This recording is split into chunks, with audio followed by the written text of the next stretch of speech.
My name is Lucas, 34 years old, a factory worker at a mechanical workshop on the outskirts of Dover, New Hampshire.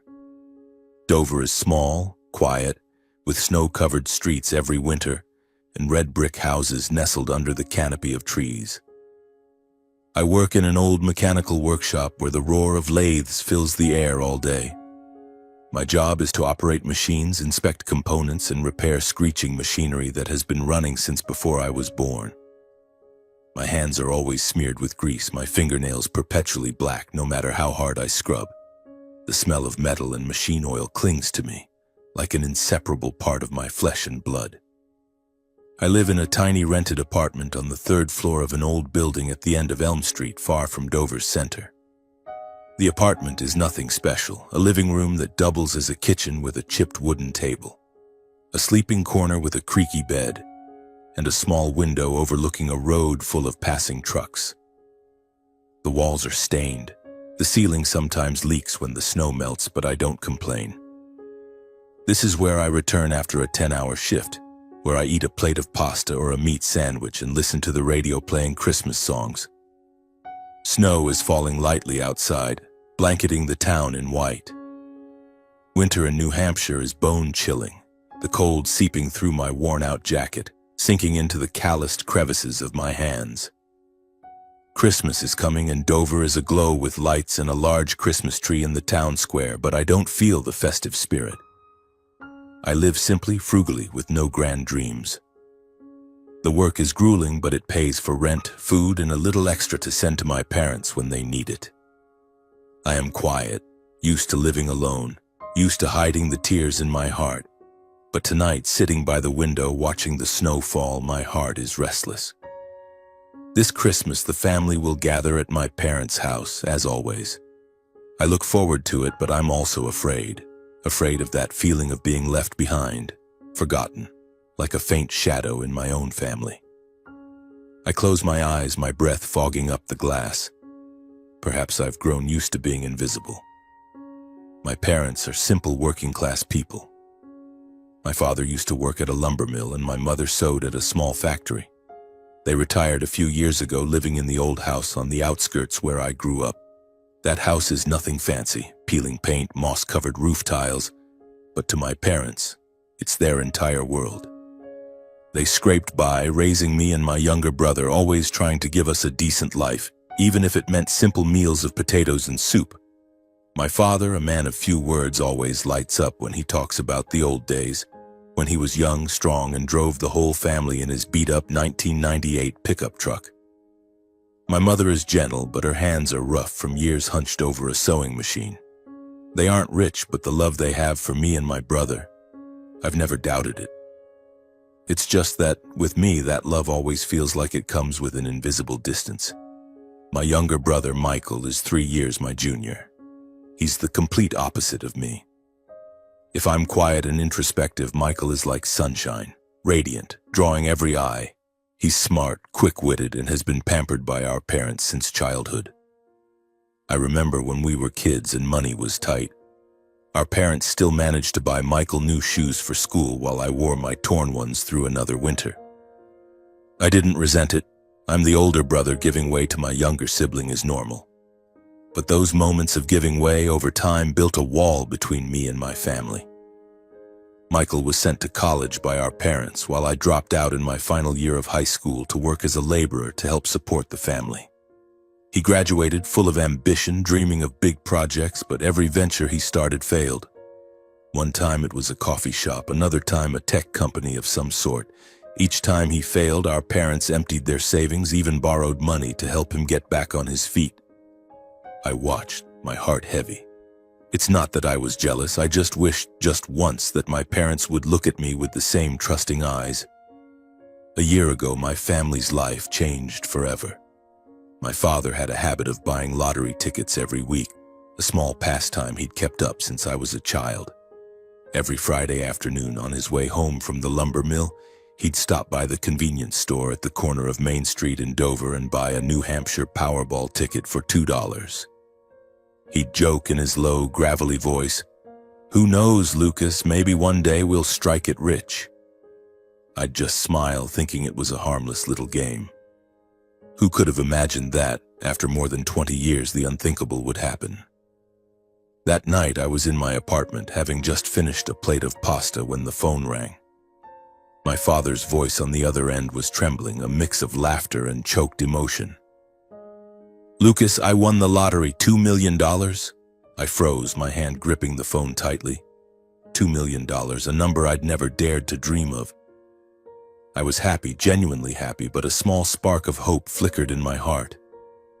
Maybe this time I'd get a share. Maybe my parents would see me, even just once. My parents quickly made plans for the money. They bought a new house on the outskirts of Dover, a much nicer one, worth over $400,000. The house had a spacious yard, large windows, and a red-tiled roof, worlds apart from the old house with its stained walls and leaking ceiling. I visited, standing in front of the house, my heart swelling with both pride and emptiness. It was beautiful, but it wasn't my home. My parents invested some of the money in stocks and put the rest in savings to live comfortably.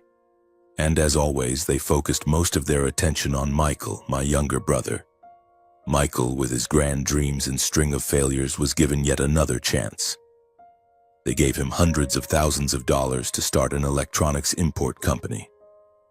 I wasn't surprised when, just a few months later, the company went bankrupt. Michael stood before our parents, head bowed, apologizing, but their eyes were still full of trust. "It's okay, you'll try again," my mother said, ruffling his hair as if he were still a child. I stood outside the living room listening, my heart stinging. I wasn't jealous, I just wished just once that my parents would look at me with that same faith. And me? My parents never mentioned sharing anything with me. One time I overheard my mother talking to a neighbor over the fence. "Lucas is fine. He can take care of himself. Michael needs us more." Those words cut like a knife, slicing into the deepest part of my heart. Fine? I'm fine because I have no other choice. I returned to my apartment, went back to my job at the factory, my hands stained with grease, my heart heavy. I told myself I didn't need the money, just a moment of being valued by my parents, a moment where I wasn't invisible. But I stayed silent, as I have for all 34 years of my life. I didn't ask, didn't demand, didn't complain. It's just that every time I thought about the $2 million, the new house, the opportunities handed to Michael, my heart churned. I wondered, in my parents' eyes, am I truly their son? This Christmas, the family gathered at my parents' new house.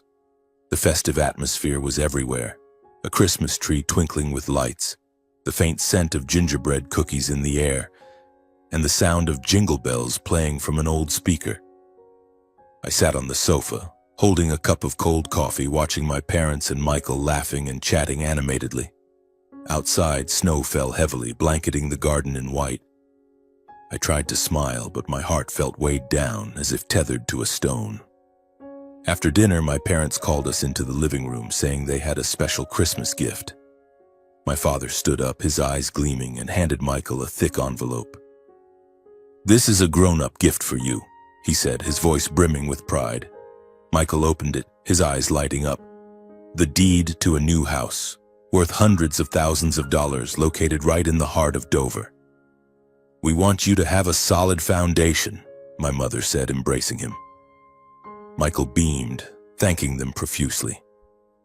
I sat there, clapping along with everyone else, but my heart felt like it was being crushed. Then my father turned to me, holding out a set of old, worn keys. "Lucas, this is your gift," he said, his voice softening.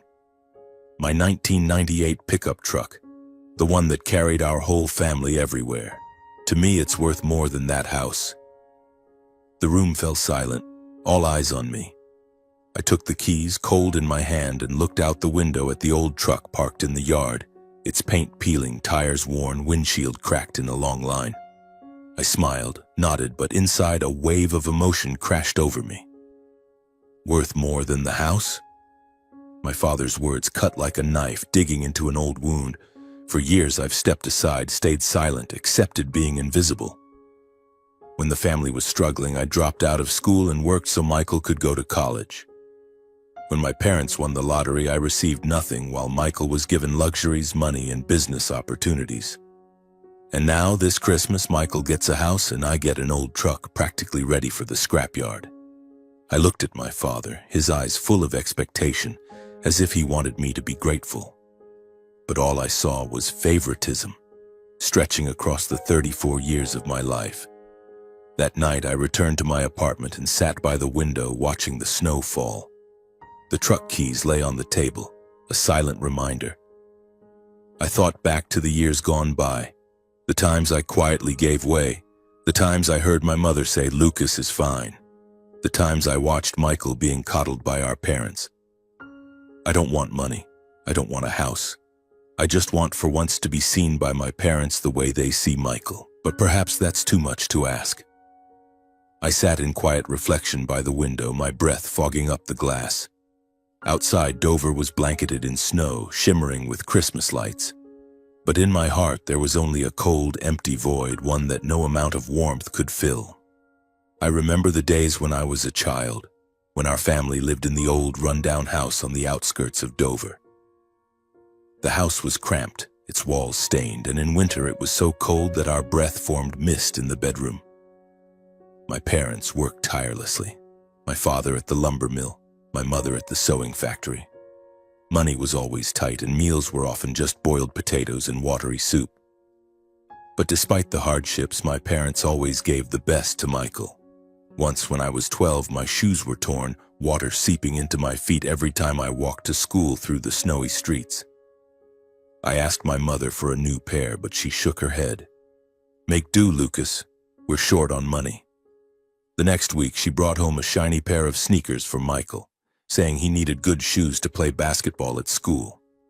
I looked at those shoes, my heart stinging, but I just nodded and kept patching my old ones with duct tape. Then there was the time Michael wanted to take piano lessons and my parents borrowed money to pay for them, even though we couldn't afford to fix the leaking roof. When Michael wanted to go camping with his school, they scraped together every penny of their savings to make sure he had all the gear he needed. And me? I learned to stay silent, to fend for myself, to stop asking. Once I wanted to join the soccer team, but my father said, "You're old enough, Lucas. Earn the money yourself for soccer cleats." I thought that when the family was poor, my parents had to prioritize, and I accepted being the one to sacrifice. But when my father won the $2 million lottery, nothing changed. I had hoped, naively hoped, that the money would bridge the gap between me and my family. I thought my parents would see the years I quietly devoted to them, the days I worked myself to exhaustion to ease their burdens. But no, they bought a new house, invested in stocks, saved some money, and poured hundreds of thousands of dollars into Michael's business ventures. Michael failed again and again, but my parents still believed in him, still gave him chances. "Michael has big dreams," my father said, his eyes shining. "And me?" I only heard my mother say, "Lucas is fine, he can take care of himself." One memory stands out vividly, my birthday last year, a few months after my father won the lottery. I didn't expect anything grand, just a warm family dinner together. But that day, Michael called saying his company was in trouble. My parents rushed off to help him, leaving me with a small cake and a hasty apology. "Lucas, please understand, Michael needs us right now." I sat in their new house, blowing out the candles alone, my vision blurring. I didn't cry. I've long since learned to hide my tears. But that night I asked myself, in my parents' eyes, am I really their son or just a passerby, always standing on my own so they don't have to worry? This favoritism has persisted from the days of poverty to the days of wealth. When we were poor, Michael got new shoes, piano lessons, a college education. When we were rich, Michael got a house, money, opportunities. And me, whether poor or rich, I remained invisible. The old truck my father gave me this Christmas was the final straw. He said it was precious, but to me it's a symbol of the injustice that has stretched across 34 years of my life. I looked at the keys on the table, my heart heavy. I don't want money, I don't want a house. I just want for once to be seen by my parents the way they see Michael, with eyes full of trust and love. But perhaps that's too much to ask. Outside, the snow keeps falling, blanketing Dover in white. I close my eyes, the memories fading, leaving behind a cold, empty void. I tell myself I'm used to living alone, used to being invisible, but deep down, I still long for the day when my parents truly see me. A few days after Christmas, I left the old 1998 pickup truck my father gave me parked in front of my apartment building. It sat there under a thick layer of snow, like a reminder of the wounds in my heart that hadn't yet healed. I didn't want to touch it. Every time I looked at it, I saw my father's eyes, heard his voice saying, "It's worth more than that house." But by the weekend, the snow stopped falling and I decided to clean the truck. After all, it was mine now, and I didn't want it rotting away on Elm Street. I put on my jacket, grabbed a bucket and a rag, and headed outside. The truck was a relic, peeling paint, a long crack running across the windshield. I opened the door and the smell of old leather and dust hit me. The seats were torn in places, the dashboard coated in grime. I started cleaning, pulling out all sorts of odds and ends, a faded baseball cap, a few loose coins, and a pile of old papers stuffed in the glove compartment. I was about to toss them out, but curiosity got the better of me, so I took a look. They were gas receipts, repair invoices, and a stack of old crumpled lottery tickets mixed in with the papers. I frowned. My father was still buying lottery tickets even after winning $2 million. Maybe it was a habit he couldn't break, or just a way to hold on to a small spark of joy. I shook my head, thinking to myself, no way you'd win twice. I brought the stack of tickets into my apartment and spread them out on the kitchen table. Most were New Hampshire Powerball tickets, bought anywhere from a few months to a few years ago, all either expired or worthless. I checked each one, over 30 tickets, using an app on my phone just to pass the time. No surprises there. They were all duds. Until the last one. That ticket was different, not crumpled like the others, as if it had been carefully tucked away. The purchase date was 4 months ago, still within the redemption period. I scanned the code with the app, not expecting anything. But when the phone screen lit up, my heart stopped. "Congratulations, you've won the $5 million jackpot." I stared, my breath catching in my throat. $5 million. I checked again, manually entering the numbers on the New Hampshire lottery website. Every single number matched the jackpot results perfectly. The ticket, unsigned and pristine, was in my hands. I sank into a chair, my mind reeling. Was this real? A lottery ticket forgotten in the old truck my father gave me, worth $5 million? I laughed, but tears welled up. For years I'd lived quietly, accepting my role as the invisible one, enduring the unfairness. Now, in the most unexpected moment, fate had handed me a life-changing opportunity. I held the ticket, my hands trembling, and signed my name, Lucas Thompson, on it. I didn't know what lay ahead, but I knew from this moment on everything would be different. The next day, I drove to the New Hampshire lottery office in Concord, an hour from Dover. I wore my old jacket and a baseball cap, trying to stay calm, but my heart was pounding. The lottery ticket was in my coat pocket, carefully sealed in a Ziploc bag. At the counter, the staff checked the ticket, their eyes lighting up as they confirmed, "Congratulations, you've won the $5 million jackpot." They led me to a private room and explained the claim process.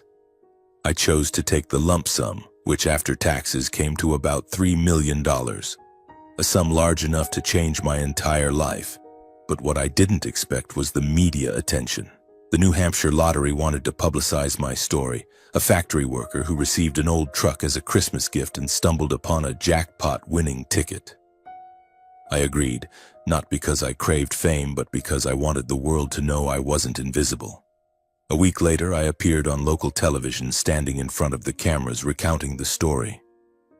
I was just cleaning the truck, found the ticket, and my life changed, I said, forcing a smile. The reporter asked about the truck, about my father, but I kept my answers brief. It was a gift from my dad. I didn't expect it to be this valuable. The news spread quickly. The local paper ran a headline: "Dover worker hits jackpot with ticket found in old truck." The interview video was shared across social media. I became the talk of Dover. from the coffee shop on Main Street to the mechanical workshop where I worked. Colleagues patted me on the back, offering congratulations, but I just nodded, my feelings a tangled mix. I wasn't used to the spotlight, wasn't used to being noticed, but deep down I felt a sliver of relief. For the first time I was seen. Then my family found out. One evening, as I sat in my apartment, my phone rang incessantly. It was my mother. "Lucas, is it true you won the lottery, $5 million? Her voice trembled, laced with shock and something I couldn't quite name. I replied, "Yes, it's true. I found the ticket in the truck Dad gave me." She fell silent, then said, "Your father wants to see you. We all need to talk." The next day, I went to my parents' new house. They were sitting in the living room, Michael leaning against the wall, his face tense. My father spoke first, his voice low but sharp. "Lucas, that ticket belongs to me. I bought it, left it in the truck. You need to give it back, or at least share most of it with the family." My mother nodded, her eyes full of hope. "We're family, Lucas. You can't keep it all." I looked at them, my heart turning cold. For years I'd stayed silent, stepped aside, accepted being invisible. They gave Michael a house, money, opportunities, while I got an old truck and empty words. Now, when I had a chance to change my life, they wanted to take it away. I took a deep breath, my voice steady. "The truck is mine, Dad. You gave it to me. The ticket was in it with no name on it. If you said the truck was worth more than a house, well, now it truly is." My father froze, his face reddening. My mother burst into tears, repeating, "We're family, Lucas." Michael stepped forward, his voice sharp. "You can't be this selfish, Lucas. That money belongs to all of us." I looked at them, each one, and for the first time I didn't lower my head. "All of us?" I said, my voice catching. "This family has never seen me. Don't expect me to share what I found." I left the house without looking back. On television, my story continued to air, replayed over and over. My family watched, and I know they were stunned. My parents, Michael, even the neighbors who once heard my mother say, "Lucas is fine," now saw me, the grease-stained worker, standing in the spotlight, holding $5 million in my hands. I didn't boast, didn't gloat, but I knew one thing. This time, they could no longer see me as invisible. 2 years have passed since I won the $5 million lottery. I'm no longer the grease-stained Lucas working 10-hour shifts at the mechanical workshop. With the after-tax money, I invested carefully. I bought a small but cozy house on the outskirts of Dover, set up a savings fund, and put money into a few small business ventures, mainly an auto repair shop. I learned from my years of hardship, not to spend recklessly, not to chase unrealistic dreams. My life is stable, not extravagant, but fulfilling. I still live quietly, steering clear of the media spotlight, keeping only a few close friends from the old workshop days. But my family, they took a different path. After the day I refused to share the lottery winnings, my parents and Michael stopped talking to me. I heard about them through neighbors, through stories that circulated in Dover. The $2 million from my father's lottery win gradually dwindled. My parents lived more lavishly, buying expensive furniture, traveling abroad, throwing extravagant parties to show off to friends. Michael, as usual, pursued impractical business ventures. He started a tech startup, borrowing money left and right, but within months it went bankrupt. My parents bailed him out again, even mortgaging their new house to pay off his debts. I learned about this one afternoon when my mother called. Her voice was frail, lacking the confidence it once had. "Lucas, we're in trouble. The bank is about to foreclose. Michael needs money to pay off debts. Can you help us?" I stayed silent, looking out the window of my house where sunlight fell on the small pine tree I'd planted in the yard. My heart was a mix of anger, sadness, but also an inability to turn my back. After all, they were still my parents. I agreed to pay off the mortgage, saving the house for them. I didn't do it for their gratitude, but because I didn't want to see them homeless. But I made it clear. This is the last time I'll help. You need to manage your money more carefully. My mother cried, made promises, but I knew deep down nothing would change. I was right. Just a year later, the family went bankrupt again.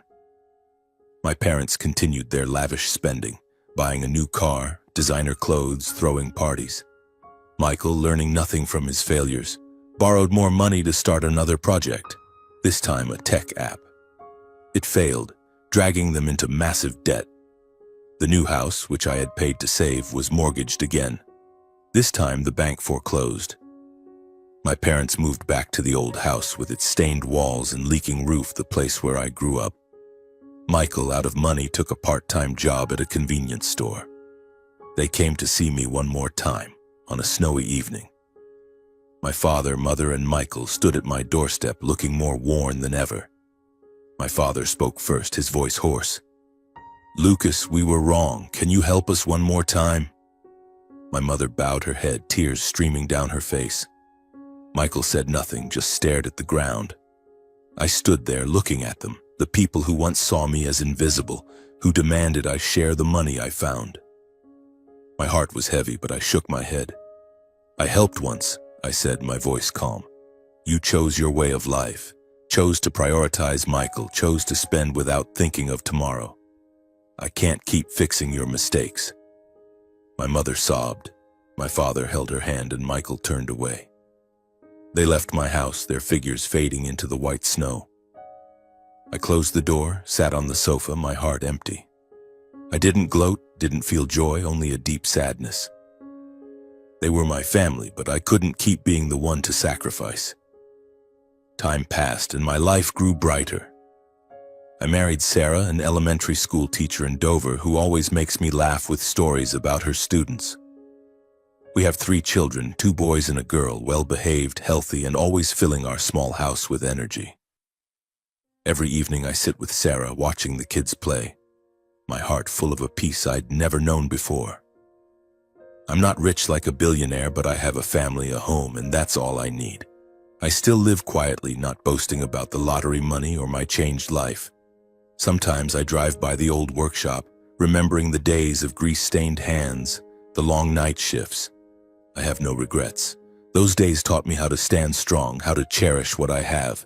My family, my parents, and Michael no longer contact me. I hear they're struggling, my parents taking odd jobs to get by, Michael still grappling with unfulfilled dreams. Once I ran into my mother at the supermarket on Main Street. She had aged so much, her hair white, her eyes cloudy. She looked at me, her gaze a mix of regret and distance. "Lucas, are you doing okay?" she asked, her voice trembling. I nodded, smiled. "I'm fine, Mom." I wanted to say something, to ask about my father, about Michael, but the words stuck in my throat. I turned away, leaving her standing there among the crowded shelves. I know my parents have learned a bitter lesson. They've realized that fairness isn't just about material things, but about sincere, impartial treatment. They favored Michael, overlooked me, and now they've lost not only their money, but also my trust and affection. I don't hold a grudge, I've learned to let go. But I don't go back either. I have my own family now, my children who need me. Sarah, who's always by my side. That's my world now. Every winter when snow blankets Dover, I sit by the window watching the Christmas lights twinkle. I think of the old truck, the life-changing lottery ticket, the days when I was invisible. But I no longer hurt. I've found my place, not in my parents' eyes, but in the hearts of those I love. And that, to me, is the lesson of a lifetime. Not about money, but about how to live, how to cherish, and how to love meaningfully.